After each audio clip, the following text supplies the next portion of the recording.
paint over, move out. I moved into 2B on Maple Avenue because it was the only place in Syracuse that didn't ask for 3 months up front. The ad said cozy, which turned out to mean sloped floors, a bathroom the size of a coat closet, and cabinets that sighed when you opened them. Still, it was mine or as close to mine as a lease allows. I was 34, post-breakup, post-layoff, and newly employed at a hardware store where I could tell the difference between caulk and grout better than I could tell the difference between loneliness and quiet. The landlord, Marjorie Pierce, collected rent in person, jangling a ring of keys like a warning bell. "No dramas, Mr. Evan Miller," she said on day one. "No pets, no parties, no subletting, no painting without permission." Her son Derek handled repairs, which meant he once tightened a doorknob and declared the building sound. The place was a draft with walls. The radiator coughed up medieval music. Rain found the bedroom and left a brown halo. I told myself I could live with it for a year. Then the ceiling blistered over my bed. And when a home drips on you, even a rented one, something in you starts to fix it. The renovation. It started with a leak and a promise. Marjorie stared at the water spot like it had insulted her personally. "Supply chain. Derek's on it next week," she said. Next week became next month. The halo widened. I bought a 5-gallon bucket and a tarp from my own store and slept listening to drops measure the night. One slow Tuesday, my manager let me take home a dented can of primer and 2 rolls of weather stripping. I texted Marjorie, "Mind if I seal the window and repaint the bedroom?" "On me." "Fine. Neutral color. No holes." It felt like permission and like a test. I scraped old paint into curling moons, sealed the sash until the December wind finally shut up, skim-coated a ceiling that had all the grace of oatmeal, and rolled on eggshell white with the discipline of a monk. The room brightened, not just by light but by possibility. From there the list grew. Rehang the kitchen cabinet door. Align the front door strike plate so the deadbolt actually caught. Replace rusted P-traps under the sink. Silence the radiator using a key I found taped behind the boiler panel. I took photos and receipts like I was building a portfolio. In a sense, I was of a life that didn't quit on me. When Derek finally showed, he poked the now dry ceiling and shrugged. "Looks fine." "It does," I said, "because I fixed it." He looked annoyed, like I'd stolen his opportunity to do nothing. The offer. By spring, 2B felt like a room I could invite someone into without an apology.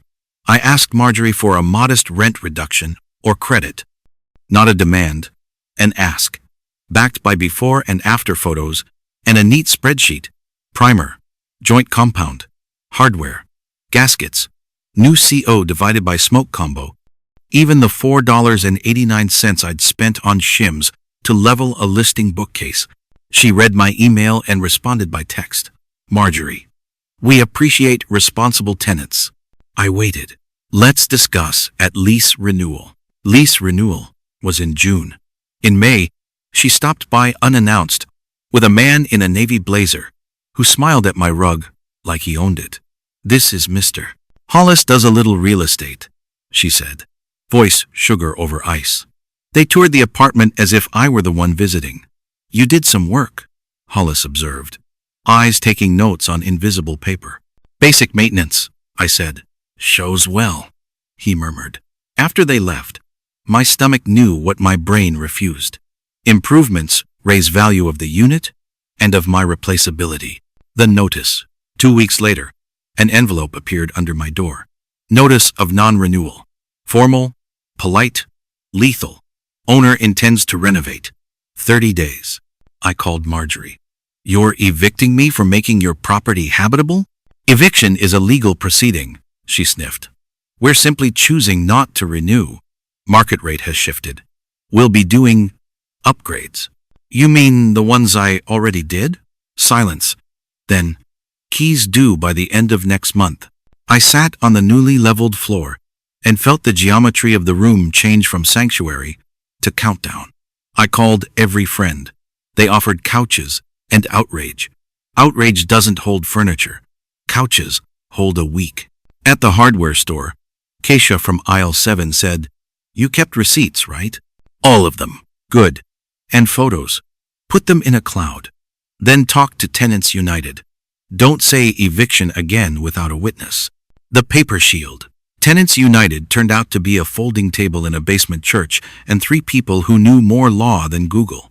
Pat, retired teacher turned housing pitbull, listened while I slid evidence across a plastic surface. "You improved habitability with landlord consent," she said, tapping my text exchange. "New York has anti-retaliation statutes. A non-renewal within a year of a good faith complaint or lawful exercise, like asking for repairs or credits, can be considered retaliatory. Not guaranteed, but arguable. Also, you paid for smoke divided by CO. That's her duty." "What do I do?" "Certified letter," Pat said. "Demand either reimbursement or application of costs to rent. Invoke anti-retaliation. Request reasonable accommodation to remain. Copy the Division of Housing and the city inspector. Meanwhile, don't stop paying rent. They love when you stop." I mailed the letter, then watched the mailbox like it might groan. Marjorie responded through a lawyer I picture as a briefcase with shoes. "Client denies retaliation. Tenant made unauthorized alterations. Premises needed full renovation to meet prospective code compliance." Prospective compliance is a phrase that tastes like aspirin. The inspections. Pat filed a complaint. An inspector came. He measured radiator temps, checked window guards, and frowned at the hallway smoke detector that hadn't chirped since Reagan. He flagged the missing handrail on the 3rd floor stairs. My neighbor, Mrs. O'Malley, had been asking for one since 2009. He loved my labeled shutoff valves under the sink. He did not love the fact a tenant had installed them.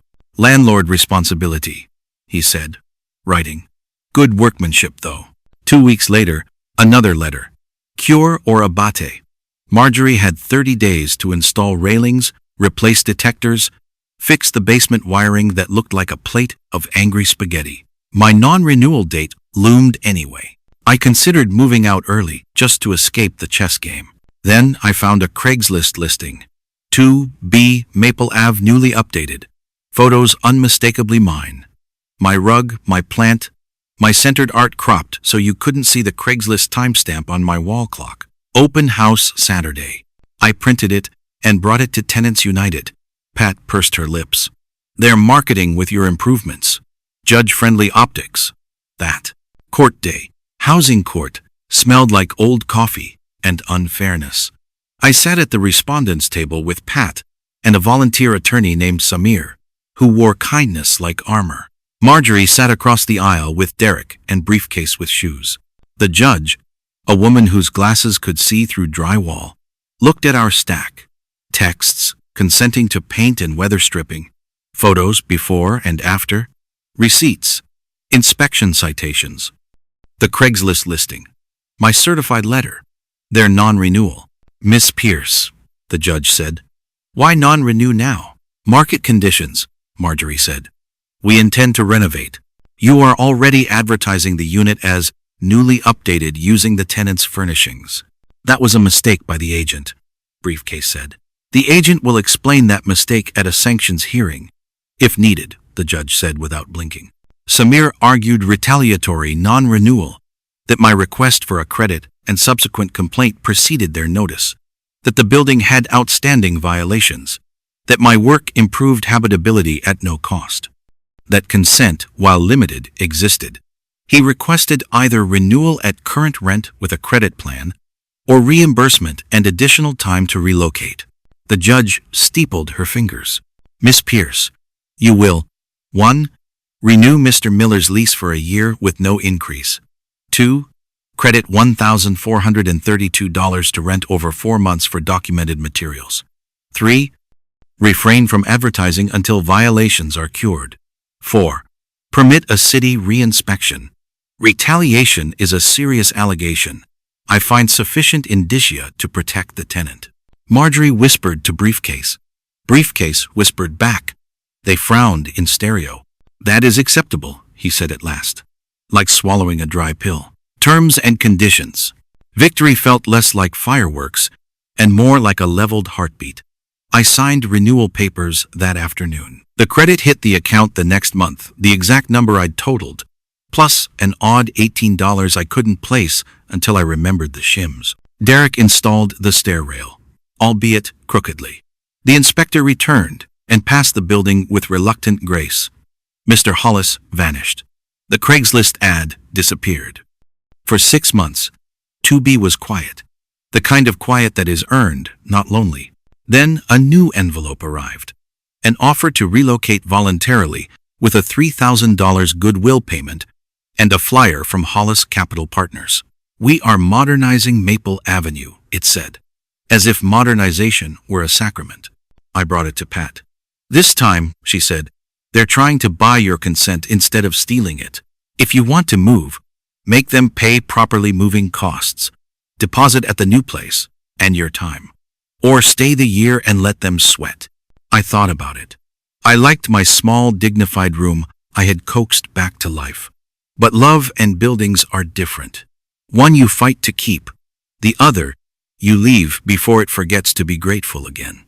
The exit I chose, negotiated like a person who finally knew the price of his hours. We settled at $7,500 plus movers, and the first month's rent on a new place across town, 3rd floor, sun from the south, a landlord who answered emails in full sentences. I signed a surrender of premises on my terms, not on a clock. On my last morning at Maple, I patched the tiniest nail holes and wiped the baseboards one more time, not for them, but for me. Derek showed up with a clipboard and a look like he wanted to say something useful. He settled on, "You did a good job, man." "I know," I said. Marjorie appeared in the doorway, keyring muted for once. "This could have gone differently," she said. "It did," I said, and handed her 2 keys, front door and mailbox, keeping the small brass radiator key in my palm like a souvenir. "Maybe next tenant, start with repairs before they do." Outside, the day had that early fall crisp that politely insists you change. The movers honked. I put the last box in the van and took a photo of 2B's windows from the curb. Not nostalgia, documentation. Proof I had turned a drip into a room and a room into a lesson. What was fixed? In the new apartment, I hung the same rug and centered the same art. I slept without a bucket. On weekends, I took side jobs, fixing things in other people's rentals, legal, permitted, on paper, with a small card that read, "Evan Miller Habitability Specialist." It started as a joke and turned into a wait list. Sometimes I walked past Maple Avenue. The blinds in 2B were always closed now, the way eyes go when someone pretends not to see you. Hollis eventually posted sleek photos of Maple modern lofts. I saw my old radiator key on my dresser and felt nothing sharp, only the satisfying click of a boundary that finally seated. People kept saying, "You won." It didn't feel like winning. It felt like keeping the shape of myself under the paint, like heat moving properly through old pipes. If there's a lesson, it's not righteous or grand. It's this: get permission in writing, keep receipts, join the people at the folding table, and make your exit a choice, not a reaction. Homes, like stories, are made of what you accept and what you refuse. I left 2B better than I found it, and myself too.